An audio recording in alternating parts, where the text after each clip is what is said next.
Yes, sir. The deuce is loose, baby.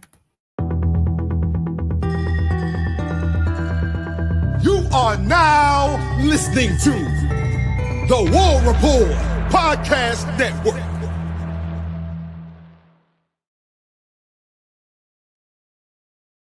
Yes, sir. Good afternoon to my up-tempo family. What's up to the Auburn family? Hope everybody's having a good day, man. Hope the end of your week is finally here and you got some time off next week for Thanksgiving to spend with the family. Gonna get in here this afternoon and talk about Deuce Knight, freshman quarterback, finally getting his opportunity to start. What goes into that decision? Is it the right decision for Auburn? We'll talk a little bit about Deuce, the player. Hey, listen, we don't ever go live on Friday afternoon. It's 11:45 my time here. But to be honest with you, really all, I did not feel like recording this and then waiting like an hour and a half for it to upload. YouTube's been taking a very long time the last couple of days to upload the videos. And I was like, you know what? We haven't done a live show this week. So people probably won't be looking for us to go live on Friday afternoon, but let's do it. See if we can get a crowd in here. So get into those comments, man. Let me know where you're watching from. Like the video, subscribe to the channel if you haven't done that yet. I put out a tweet sharing this link out. Just go ahead and do me a favor, like that, share that out as well. Let people know that we are live here because we don't do this often. Let's get as many people in here as we can. If you're listening on replay, it's all good, baby. I know you weren't expecting it, but, hey, smash that thumbs up button. And let's get in here and talk about it, man. Let's get in here and talk about Auburn taking on Mercer, currently 4-6. We all know the situation. We have to win the next 2 games to get to a bowl game. Eyes kind of looking forward to that Iron Bowl next week, but this right here, this decision to make Deuce the starter, it kind of adds a little bit of juice to this game. And this game already had a little bit more than it would have had before you fired Hugh Freeze, because it's like you're getting another shot to see, DJ Dirk and how he runs it. At least I'm interested to see, was what Derek Nix did versus Vanderbilt a one-off? Was Vanderbilt just not ready for that? They hadn't seen that on film from Auburn. Or is that something that we can kind of expect from a Derek Nix offense? So they come out and put up a lot of points. And I know Mercer is an FCS opponent, and we expect Auburn to come in and show up and put up a lot of points. But still, I mean, the second half of that South Alabama game, South Alabama's a bad Sun Belt team. They're a very bad team, and Auburn struggled to move the football in that second half. So I still think there are some things that you can learn from this Mercer game. But now the fact that they're making the decision to start the former 5-star freshman quarterback Deuce Knight, a guy that we've all been excited to see, it really kind of adds some juice to the game, man. So the backdrop to this situation, and it's funny kind of watching. I saw a national media guy post this week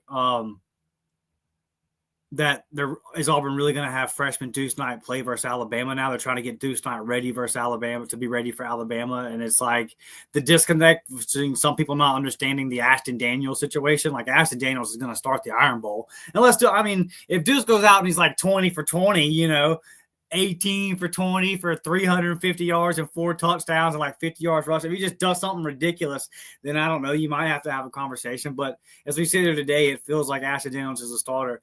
So it's a very unique situation.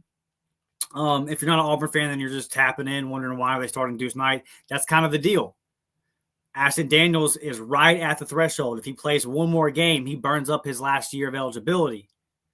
So with 2 games remaining, Auburn's made the decision to redshirt Ashton Daniels so they can have him on the roster for next year. Or if he wants to go play somewhere else, and that's the right thing to do by the player, right? But if you can only play in one more game with 2 games remaining, you kind of have to pick. Auburn obviously feels like it can beat Mercer without Ashton Daniels and then save him for the Iron Bowl. So that's kind of the backdrop for the situation to anybody that doesn't know. But look, the only time that we saw Deuce Knight was versus Ball State, and he was out there with the 2s and the 3s. He was throwing guys like Bryce Kane who just don't have a lot of reps. I think Bryce Kane has potential to be a great player in the future. But, he's not a first-string guy. It's not Cam Coleman. It's not Eric Singleton. I'm really excited that we get to see the 5-star Deuce Knight, one of the highest-ranked quarterback recruits in the history of Auburn football. I'm excited that we get to see him with some of the highest-ranked wide receivers that Auburn's ever recruited. So Deuce Knight's going to get the opportunity to throw to those guys. And, I'm interested to see if Derek Nix kind of goes with a tempo like he did versus Vanderbilt. Kind of go tempo, do some easy throws early, some stuff underneath early, maybe some screens, all that. When I went and watched Deuce play last year in Lewisville, Mississippi in high school, he was like a game or two coming off of a hamstring injury. So there was only a couple times on third down where he even ran it, but you could see like long strides, but he wasn't 100%. I really want to see Deuce. We believe he's 100% ready to go. I want to see Deuce open it up, when that opening comes available and just take off, because he's got that kind of speed that's sneaky. He's got those really long strides where you look up and you're like, man, he's already covered 15 to 20 yards. He's kind of got that athleticism. And also he's a physical guy. You never want your quarterback lowering the shoulder and running over people and doing stuff like that. But if he has to, that physicality can come into play. So Deuce has got all the tools, man. Deuce has all the tools. Of all the quarterbacks that I've gone to see play high school football, he has the best deep ball that I've ever seen in person. He has the best touch on the deep ball that I've ever seen. He probably threw 7 or 8 deep balls in that game. The first game I went and saw him play. I went and saw him twice last year. But, I mean, the deep ball is just on par with some of the best, with some of the elite. It's really something special to watch. And so this is a kid that has all of the tools, and now we get the opportunity. And it's a perfect opportunity for Deuce. It's a perfect opportunity. It's not like he's getting thrust into his first game action in some tight SEC ball game. And I'm really glad that they made this decision, because we talked earlier in the week when DJ said he was thinking about playing both guys. When he said that, it felt like you were going to start Jackson. We were just kind of thinking through it, and then we were all like, well, does that mean you start Jackson? Are you looking to bring Jackson off the bench? But the more that we kind of thought about it, you want to see Deuce start the game. You want to see Deuce. How does Deuce Knight handle coming into a game knowing he's a starter, taking the first snap of the game with the ones? And Jackson Arnold, no disrespect to the young man, but he's not in the plans for Auburn in the future. He won't be at Auburn next year. So I feel like, and I said this on Monday's episode, I feel like DJ was kind of going with some coach speak right there when he did that, just to maybe throw Mercer off a little bit. Maybe they needed to see a couple of days of practice before they ultimately made the decision. But I think they arrived at the right decision, because you need to see what you have in Deuce. Now, look, I'm going to be fair. If Deuce struggles or if Deuce balls out, I don't think we should read too much into it one way or the other. A lot's been made about how good of an FCS Mercer team is. This Mercer team is. They're a solid FCS team. They're a really good FCS team, actually, coming out of the SoCon. But their defense, they're an offensive juggernaut. Their defense leaves a lot to be desired. So this Auburn offense should be able to move the football. The mismatch in the trenches, especially, like, even though Mercer is more of an offensive team, they've got some firepower offensively. What Auburn should be able to just overpower them on the line of scrimmage in terms of the defensive front. Kelter Falk should be able to do whatever he wants. Those guys should be able to eat. And their wide receivers, I can't imagine and they got some solid wide receivers for that level, but they're not going to be getting separation on some of the better DBs in the SEC, which is what Auburn has. So for Deuce, I think it'd be really important to try to get him comfortable early. Obviously you want to come out and establish the run game. Jeremiah Cobb, he's 94, 96 yards. I want to say 96 yards away from 1,000 on the season. You'd like to get him that as well. Come out, feed Cam Coleman early. Let Jeremiah Cobb get going early. Feed Eric Singleton early. Get those guys their stats. Get them in and out the game. And this is a big opportunity for Auburn to kind of see what it has in Deuce Knight. Because if Deuce comes out there and just balls out and shows you, what the potential is. And we've all read and heard the reports of what Deuce Knight has done in practice, that he's had the most, you see time after time on a practice report, Deuce had the most wow play of the day. He had the best play of the day. He made a throw that only an NFL quarterback could make and stuff like that. So they've seen that in practice for a year now. But that doesn't tell you anything, because Jackson Arnold, by all accounts, is a pretty solid practice player. If he comes out and shows you that in the game, it really gives Auburn a good data point. It gives Auburn a lot of information moving into next season and what you want to do at quarterback. Now, you shouldn't put too much stock in it if he plays great. You shouldn't be like, all right, Deuce is the guy. And I say that not having all the intel. They see him every day. If they feel like he's close to being the guy, and then he comes out and balls, and they feel comfortable moving forward in the future, then cool, right? Like, they got eyes on him every day. They would know way better than me. But I don't think it's quite there yet. So let's just kind of like play the scenario down. And there's a lot that still has to go on. We don't know who Auburn's OC is going to be next year, QB coach, who the head coach is going to be with the system. Like, there's a lot, but let's just kind of project a little bit here. I'll say Deuce Knight returns to Auburn next year, and he plays well Saturday. I think Auburn would still be looking at going and getting a portal quarterback to bring in to compete with Deuce. But if Deuce plays well Saturday, then Auburn, as they go and make their moves in the portal for quarterback, they feel good about a guy they already have on roster. And that's a good place to operate from in that scenario. Like, we got a guy that we think is going to be a dude. Now, in this scenario I'm playing out, he would have only started and played well in one game, right? And it was versus an FCS opponent. So you couldn't bank your whole future on it. I would say, hey, still go get the best quarterback you can. But knowing that you got a young guy who's going to be a redshirt freshman next year in your back pocket, that's a good feeling. It makes it a good place for Auburn to operate in that market out of. So let's get to some of you guys' comments. Let me know how you guys are feeling, whether you're watching now in the live chat or on replay. How are we feeling about the young 5-star from Deuce Knight getting the nod? And I'm going to get in here and holler at the people, man. Andrew Jacobs says he's watching from Woodstock, Georgia. Boss gave us half day today and full week off, War Damn Eagles. So you got all next week off, and he got off early today. Let's go, buddy. And he's tuned into the Up-Tempo podcast to celebrate the early start. I would say long weekend, brother, but it's more than just that. You got you a nice little break. Good times. Congratulations, Andrew. Happy for you, man. Happy for you. Y'all want to know how messed up I'm doing things right now on the live side? I'm starting a new job Tuesday. I start a new job Tuesday. But yeah, congratulations to you, Andrew. Susan says, War Damn Eagle. Susan, what's up? Always in here supporting the show. Appreciate you. Auburn Express, War Eagle. A lot of War Eagles in here. Tuna fresh. Ooh. I might go to Subway and get me well, I won't go to Subway. I'll make my own tuna. But I might make a tuna fish sandwich. Subway falling off. Auburn Dad for life. War Damn Eagle up tempo. Let's go. Yes, sir. Nice crowd following in here. We don't normally go live on Friday. Tuna fresh asking, where'd you get that Pensacola hat? At the Bay Center at an Ice Flyers game. See this so there's the side logo, the Ice Flyers. Yeah, at the hockey game. They put them out.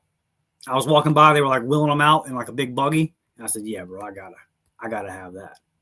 I gotta have that. A lot of people tuning in from Georgia today. Over or under 96 yards for Jay Cobb. Let's go over. I think they're going to try to get him over. Look, if he gets 75, like he'll get the needed 20 whatever in the Iron Bowl, you feel like. But it's just not something that you want to go into the Iron Bowl having to worry about. Like, let's just go ahead and knock it out today. Let's go ahead and get Jeremiah his 1,000 today. They can put it up on the screen. Everybody can clap for Jeremiah. Yay, great year, Jeremiah. And then you can get him out the game. So I'm gonna go over. And I think he bust off some big. I think he should have it by early in the third quarter. I think he bust off some big runs. You know, interesting question here would be, what if he gets like 90 yards and he's like 6 away at halftime? And you want to give the backup, do you bring him out for one more drive and let him get it? I would say you do. Or you're just like, listen, he's going to get 6 yards versus Bama next week. But I think they get it out the way, so I'm going to go over. Devin, longtime supporter of the Up-Tempo pod in here supporting. Devin, what's up? What is up to you and the fam? Wishing you guys well. Hope y'all have a good week out there in Texas. Happy Thanksgiving. I know you'll be cooking it up. Jonathan is in here. Jonathan supporting the show for a while now. Appreciate you, big dog. Auburn says, if Deuce does good against Mercer, if a situation happens where AD goes down, do you start? This is fascinating. All right, I'm glad you asked this. This is a fascinating question. If Deuce balls out tomorrow versus Mercer, and then Ashton Daniels gets hurt and the Iron Bowl is close, do you go with Deuce or do you go with Jackson?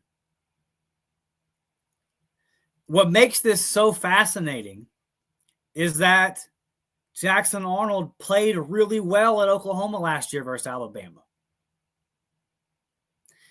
And he obviously has a lot more experience than Deuce Knight. Are you okay in a hypothetical 14-14 ball game in the third quarter, bringing in freshman Deuce Knight in the Iron Bowl?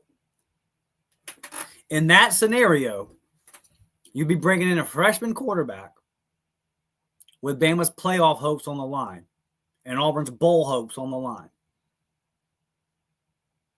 Any shot Auburn still has at a winning season and ruining its arch rivals' chances at making the playoffs.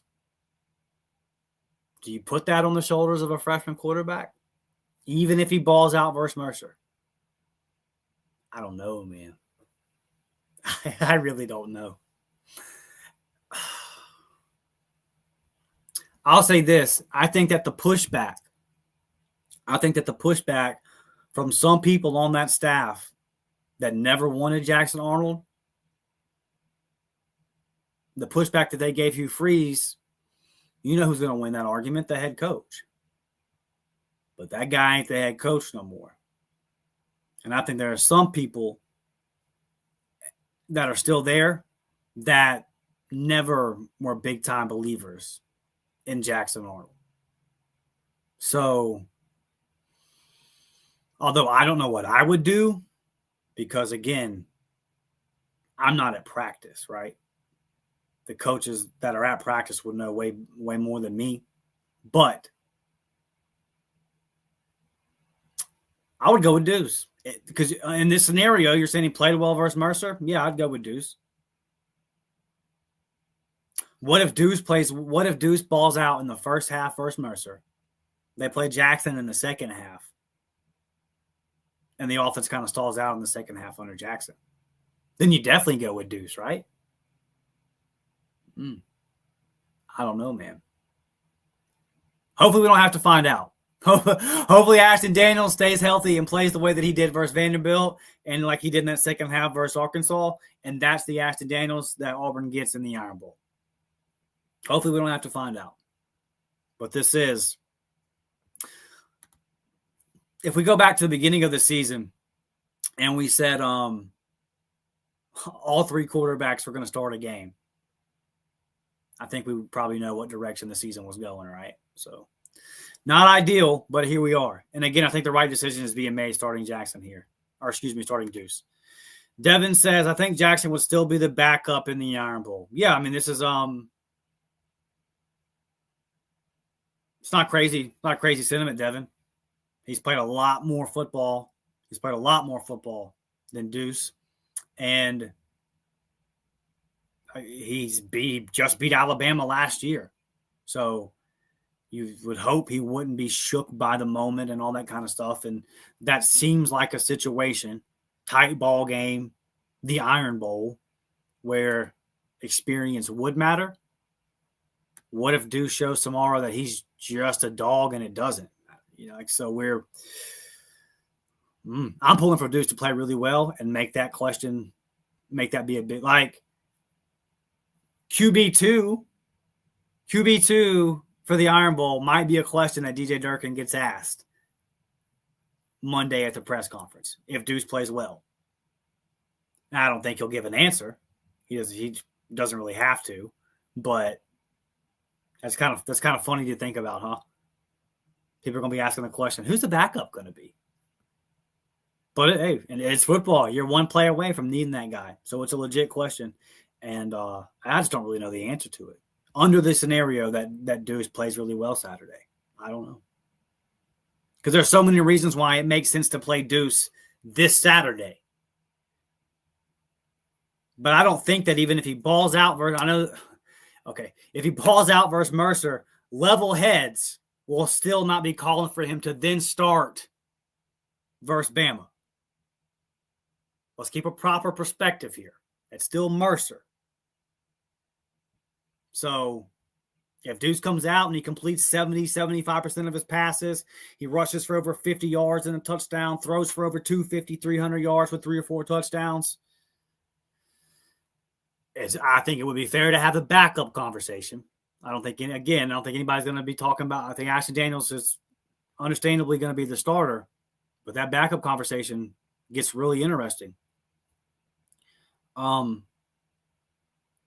Deuce looked rattled versus Ball State. He looked like a freshman getting his first ever D1 reps at quarterback. How much of that was Hugh Freeze? Because we've all seen that Hugh Freeze is a handicap, right?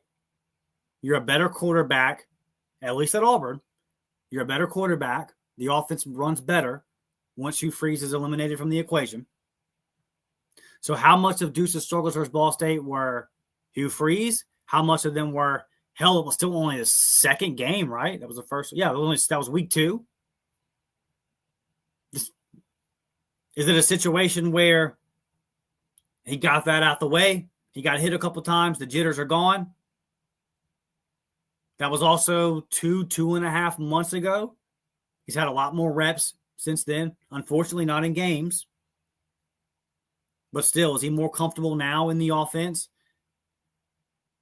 to where that nerves that we kind of saw versus Ball State are not a factor anymore? If he goes out and plays really well tomorrow, does that light a fire under him? Does that light a confidence in him that then experience maybe wouldn't be a factor in the Iron Bowl because now he's played a game and he's seen the ball go through the hoop type thing? Mentally, he's feeling good. I don't know. I'll tell you this. What I've seen of, I know, like, full props to what Jackson Arnold did versus Alabama last year. But one, this is a different Alabama squad. And two, I can make the argument that Jackson Arnold now is probably more mentally broken than he was when Oklahoma played Alabama last year. He's at now a whole nother SEC school, and he's failed and lost the job there too.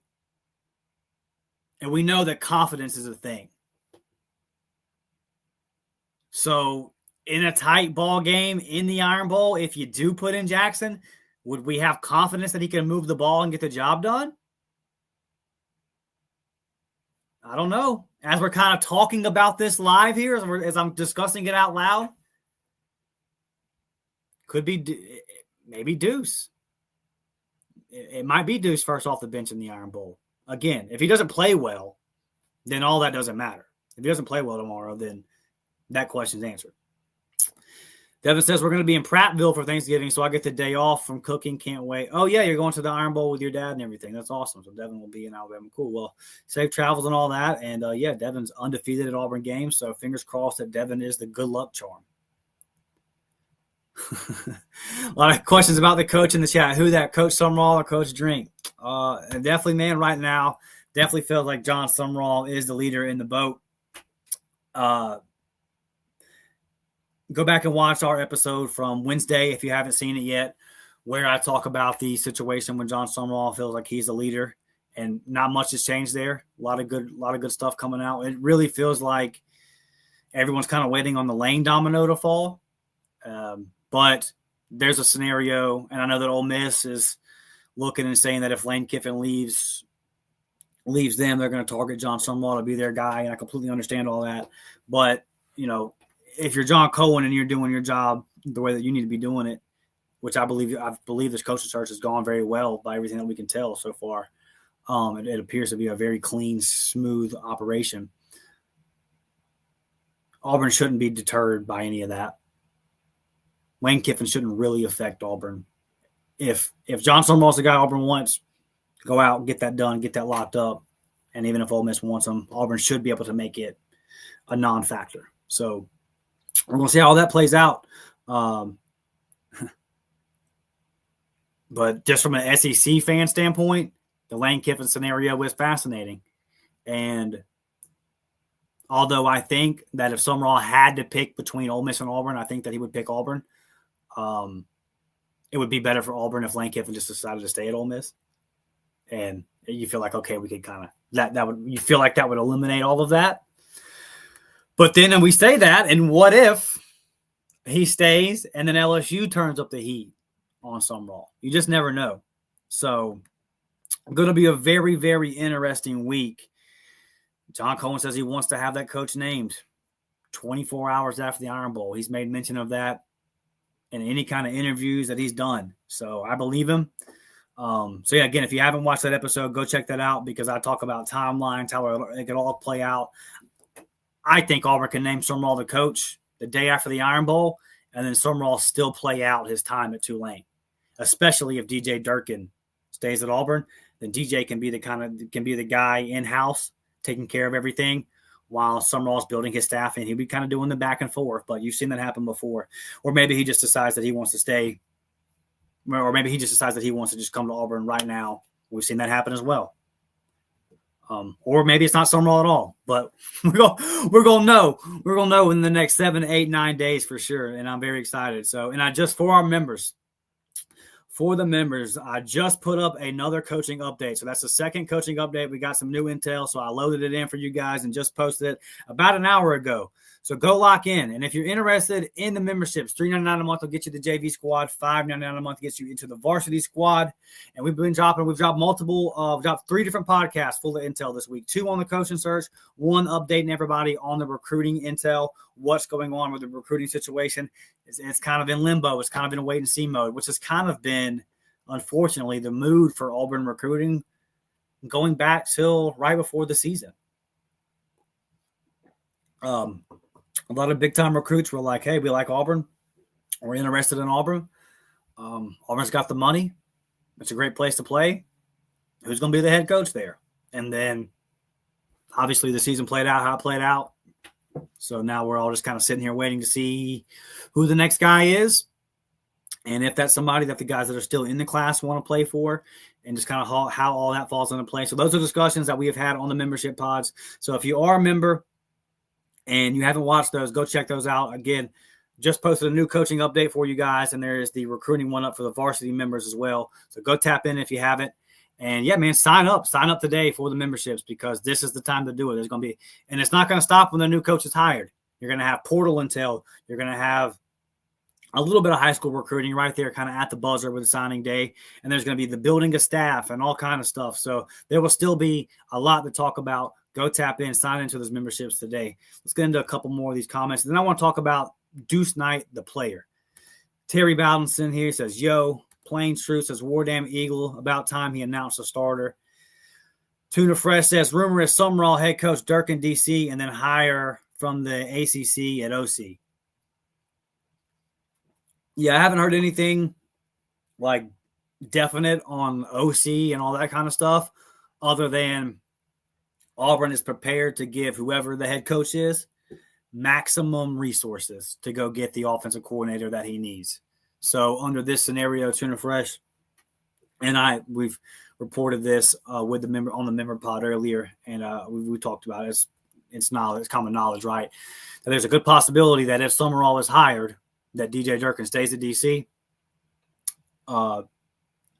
If that happens, if it happens that way, one, like massive win for Auburn. But two, under that scenario, I believe that Auburn is ready to win now. And this is why I continue to say that if Auburn hires the right guy, it's not going to be a big rebuild. And A&M's a perfect example of that. Things don't have to be a big rebuild in the transfer portal era. But the one thing that you should feel good about if you're an Auburn fan watching this is that Auburn's not freaking Arkansas, man. Arkansas fans have legit questions as to how bought in their administration is to football. They feel like their administration has said, you know what, we can compete in basketball and baseball, and we'll leave it there. You don't have to worry about that at Auburn. It's all there. And Auburn's determined to make it work. And if they don't get this one right, guess what? It'll be full steam ahead on the next one. All the resources, all the money needed. Auburn's not pulling the money until they stop believing. And at that point, you're ready to make a new hire anyway. You're going to get a new hire in, and then he'll get all the money. So it's going to be there for Auburn regardless. You're going to have the money to go get whatever offensive coordinator you want. And Auburn will be willing to pump that money out. Under this scenario, I would imagine DJ Durkin's probably gets a pay raise to where he's the highest paid defensive coordinator in the country, if not the highest paid coordinator all around, one of. He's going to get a pay raise if he stays. That we can all agree on. This seems like a perfect scenario for an offensive coordinator, doesn't it? A defensive-minded head coach and then a really solid DC at a school that's going to give you the money to go get the recruits you want to get, whether it be high school or portal. What OC wouldn't want to come to this scenario? You got a young, determined guy in Sumrall who's still a defensive-minded guy. He played linebacker at Kentucky. So he's not, even for we've seen it at Auburn, even for offensive-minded guys that are trying to do the CEO role and let their OC just OC, it's still hard for them to stay out of it. We saw that with Gus sometimes, right? He can't help it. But in this scenario, with a defensive-minded head coach and an established DC and DJ Durkin, boy, if I'm a potential candidate for the offensive coordinator at Auburn, I'm like, all right, look at the weapons. If they lose them in the portal, what does it matter? Auburn's got the money to go get more weapons. I've got a defensive-minded head coach that's going to stay out of my hair for the most part. And I've got a great DC that I know is going to have good defense over there, to where we can play complementary football and win a lot of games and help my offense out. Auburn's in a good spot, man. Auburn's in a good spot. Especially if Auburn gets across the finish line with John Sumrall and then brings back DJ Durkin, and then they say, hey, what does it cost? They throw the money on the table. Here, what does it cost to go get the OC you want? You better watch out, man. Y'all better watch out. Don't underestimate how shitty of a job Hugh Freeze just did. You can't put into words how bad of a coach he was at Auburn. Terrible. Pathetic. It made it look, and I'm only even harping on the past because in this situation, it's relative. It matters to the future. It's relevant to the future. Because Auburn is 4-6 right now, but Auburn's not a 4-6 team. Talent-wise, Auburn has no business being 4-6. Hugh Freeze made Auburn 4-6. And if you want to say 4-5, and then he wasn't there for the Vanderbilt game, sure. But he's got his hands all over this. This team is not as bad as it's looked over the past 3 years. His first year, that team was better than 6-7. His second year, that team was better than 5-7. And this team was better than 4-5 when he left it. So you can't underestimate just how bad of a job he did. And how if the right coach gets in here, don't be surprised if it's going completely different next year. Because Auburn has everything to do it. And if you're a fan of another team and you hear that and you see the Auburn stuff behind me and you're like, well, this is just an Auburn fan that's hyping up his team. Somebody commented on our last episode saying how Auburn's one of the worst jobs in the SEC. No coach wants to come there, blah, blah, blah. Look, I did an episode 2 weeks ago called Debunking the Bad Job Myth for Auburn.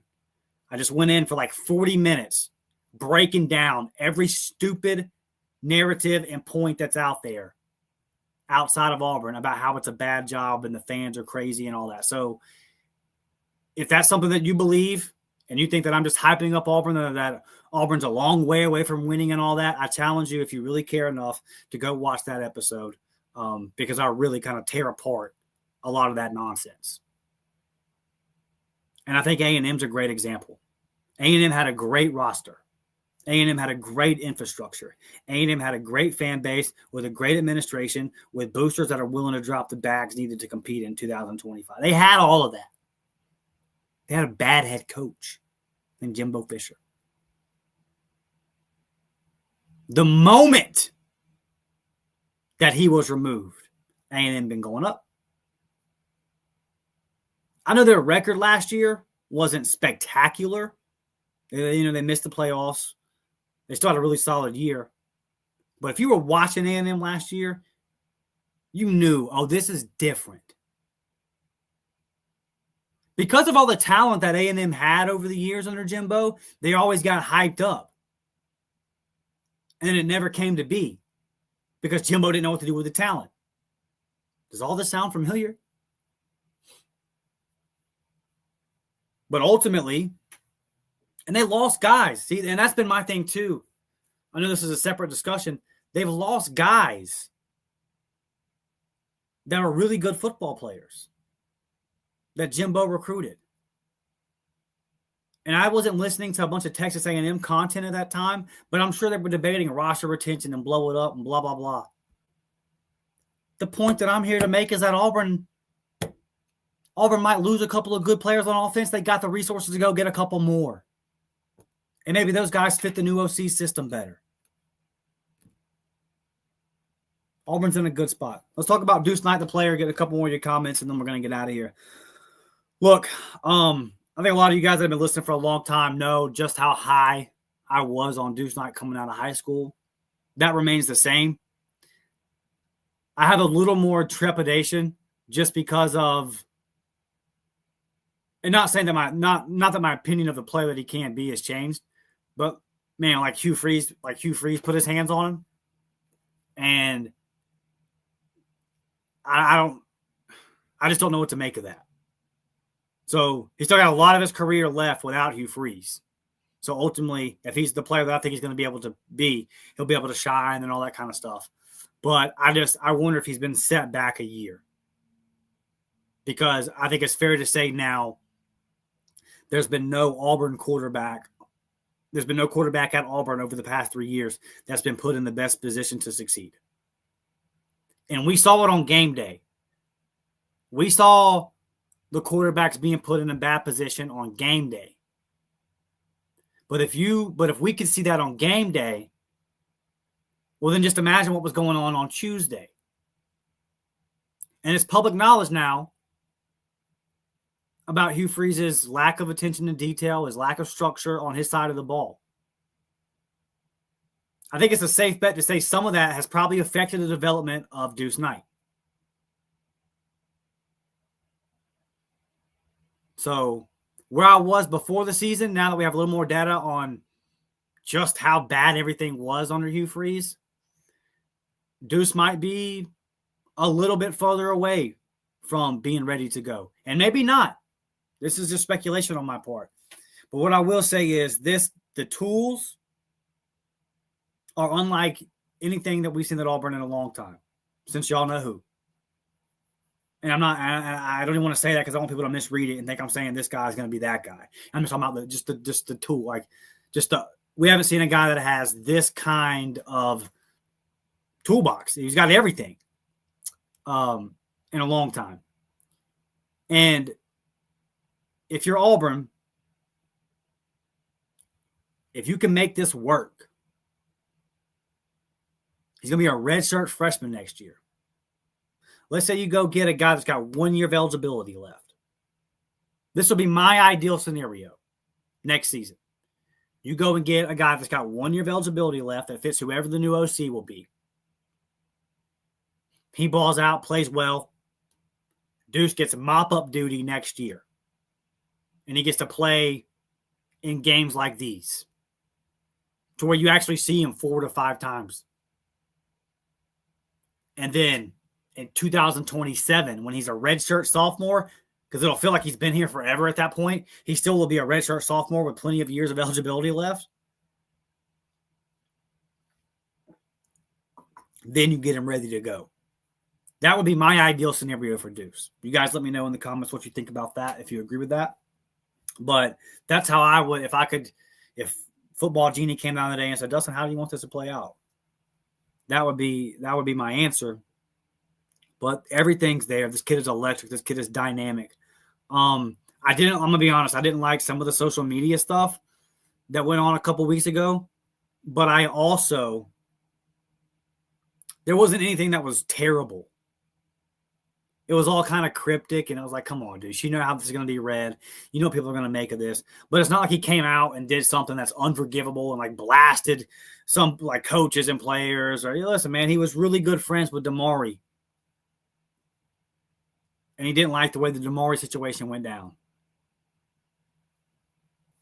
It happens. It happens. Like in your life, I'm sure you have really good friends. And if you feel like you have a really good friend and they get done wrong, you might get in your feelings a little bit about it. So, and he's 18, 19 years old. So I don't think he did anything egregious. It's also, though, you're getting paid money now, man. You're getting paid money, and it's kind of like it's kind of like a franchise situation, right? Where you're the projected future of the franchise. And quarterback's got to conduct himself in a certain kind of manner. So that's why I didn't really like it. But again, I don't think there was anything that was too egregious. I think it could be a learning thing for Deuce. Like, hey, let's don't cryptic post and that kind of stuff when a head coach is getting fired and players are getting dismissed from teams or deciding to redshirt, depending on however you read that whole thing with Damari. Let's just keep all that. Keep your feelings in house. Keep your feelings in house. There was no need to do any of that and cause another unnecessary stir. But ultimately, it doesn't make me think of any less of him, the player. It's just something that he can grow from. And this is a big opportunity for Deuce, man. This is a big opportunity for Deuce Knight, and I'm pulling for him. I hope he goes out there and puts on a show. And I hope that it gives Auburn fans something to look forward to, project into the future, and be hopeful that, hey, man, maybe we got a guy. Maybe we got a guy right here at quarterback. I believe in Deuce.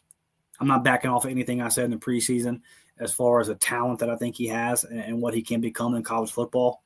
The situation hasn't played out exactly the way I wanted it to in terms of projecting the player that he would be, his head coach getting fired and all that kind of stuff.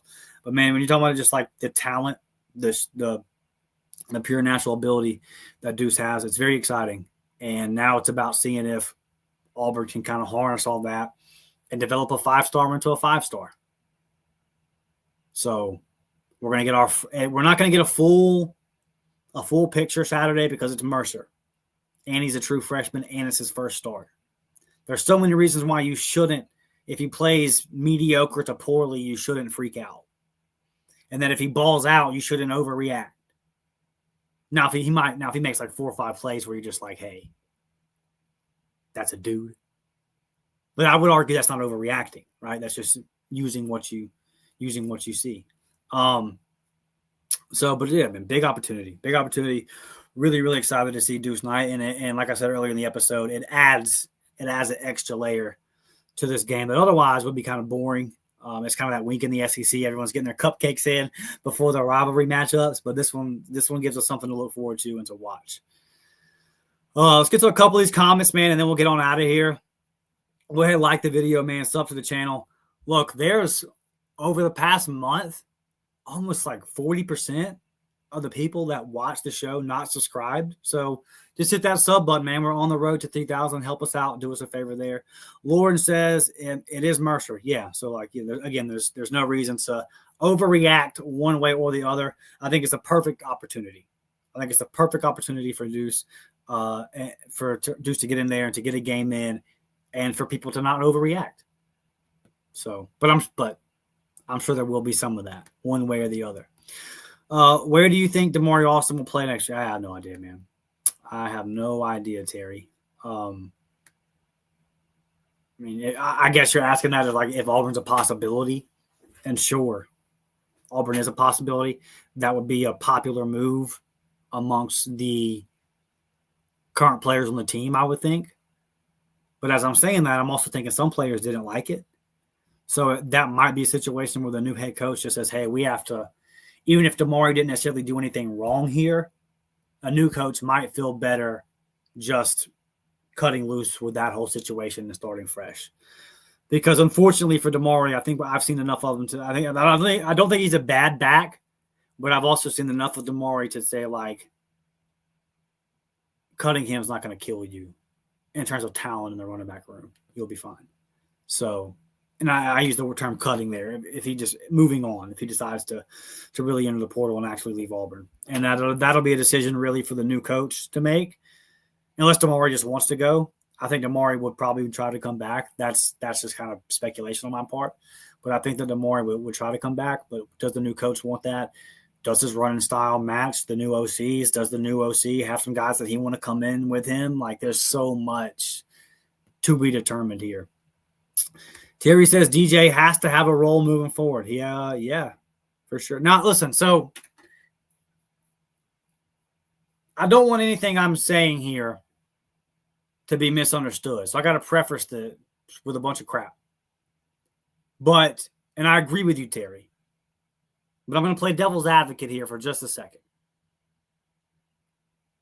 And like I just said earlier in the episode, my scenario is I'm cool with is you name Sumrall.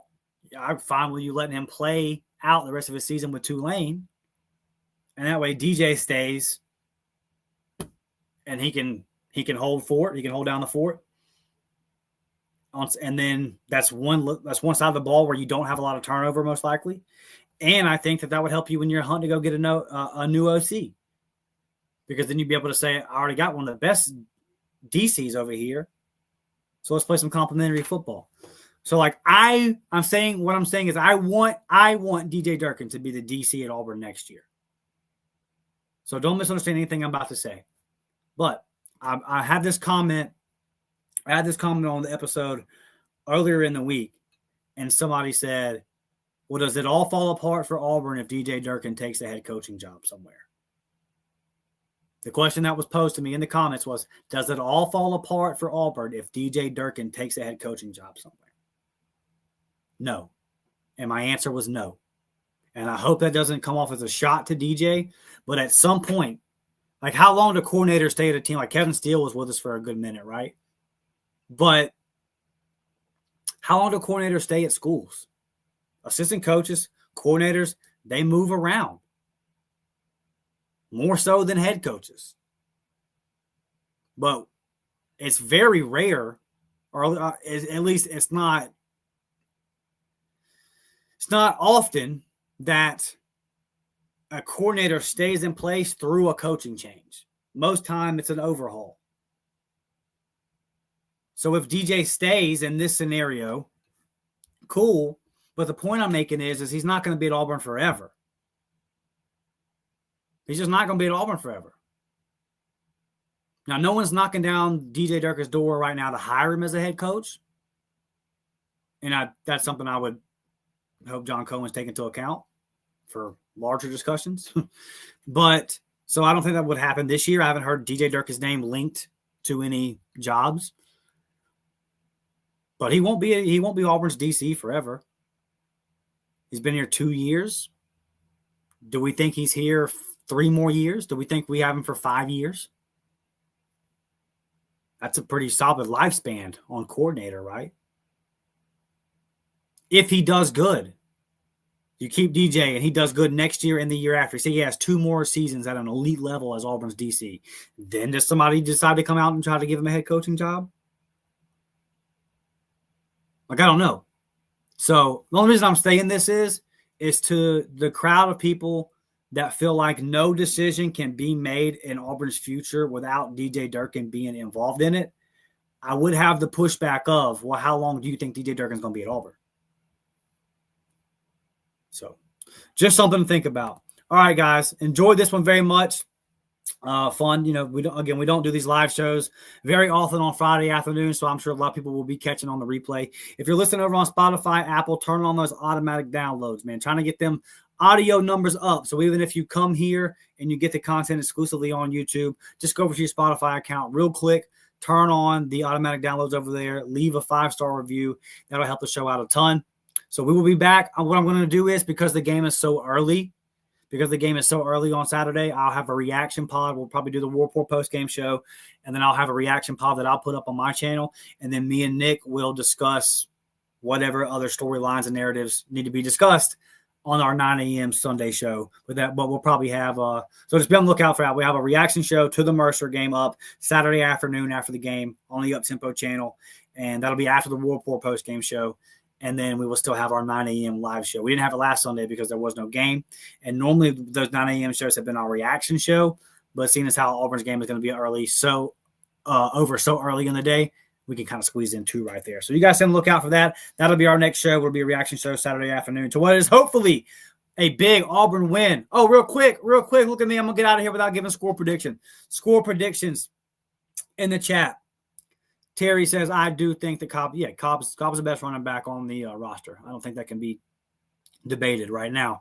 What Omar Mabson and what Alvin Henderson become, still TBD. But right now, without a doubt, man, Jeremiah Cobb, the best back. And this is why last year I was pounding the table saying we got to find a way to get 23 the ball more.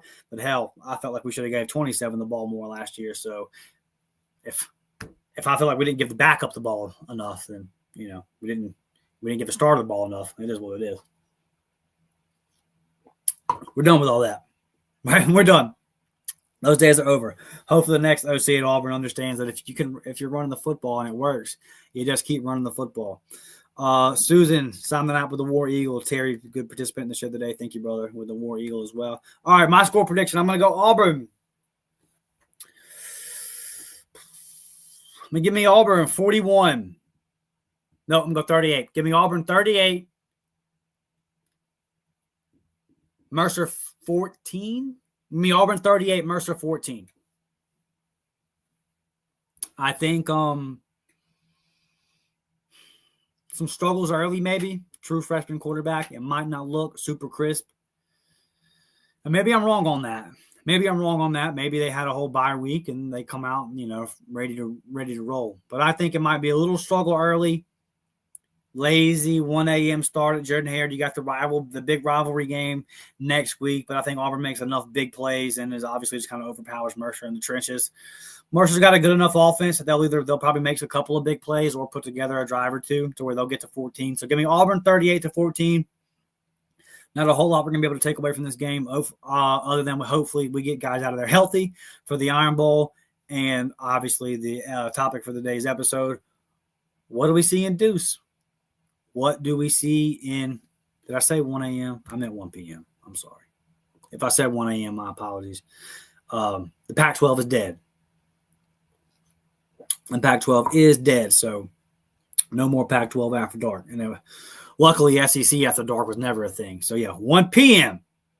in Jordan-Hare Stadium on SEC Network. Or maybe it's SEC Network Plus. One of those. Big storyline is going to be Deuce Knight. How does he play? We'll be right here on the Up-Tempo podcast Saturday afternoon after the game to react to it, to discuss it, and talk about it. Subscribe to the channel on the way out. Share this video on social media. You can tag me at DMcShaw28. Tag the War Report Podcast Network. I will see y'all later on. Sword and Eagle. Everybody have a good week.